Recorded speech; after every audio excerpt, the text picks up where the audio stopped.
नारायण बाबा के जसला गावं सुन लव संगी ध्यान लगाए। कोसम नारा के पावन धरती जी हाँ भक्ति के ज्योत जलाए। महिमा पावन सत्यनारायण के सुन के मन ला हर्षाए। जिन श्रद्धालु दरस कर लेते ओकर जीवन सफल हो जाए।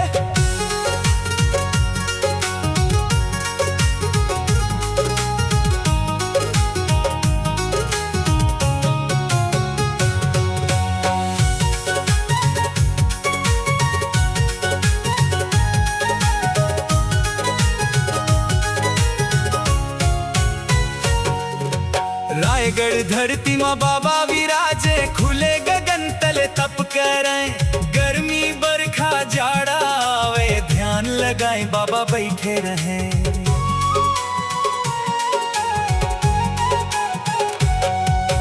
अन्न जल के मोहला त्यागे शिव भक्ति में मन रमाए। देख तपस्या बाबा के संगी भक्त मन माथे नवाए। महिमा पावन सत्यनारायण के सुन के मन ला हर्षाए। जिन श्रद्धालु दरस कर लेते ओकर जीवन सफल हो जाए।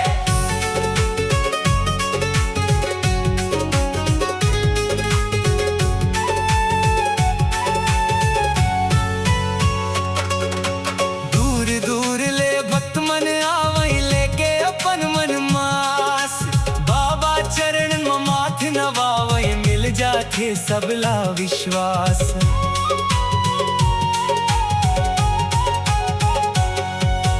दुख संकट सब दूर हो जाते मन में भक्ति रस समाए।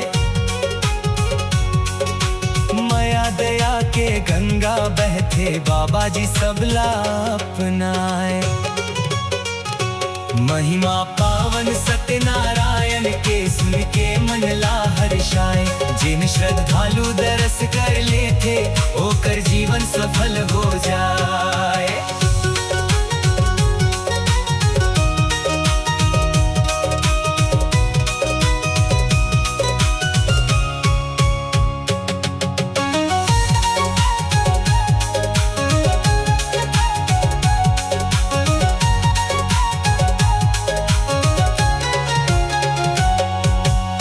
समनारा के धाम सुहावन गूंजे संगी जय जयकार। मंदिर झांझ घंटी बाजे भर जाते बाबा के दरबार। सत्य सेवा भक्ति के रद्दा बाबा सबला बताए। जैन मन सच्चा मन ले आवे खाली हाथ कभी न जाए।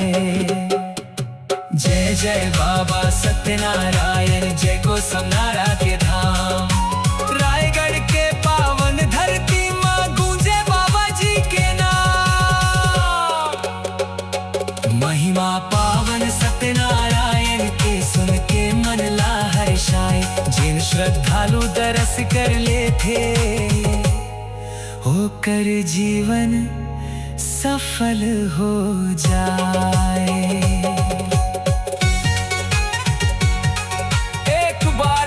से बोलिए सत्यनारायण बाबा की जय। इस गीत के स्वामी हैं इंद्रजीत राजवाड़े। ग्राम मंजीरा।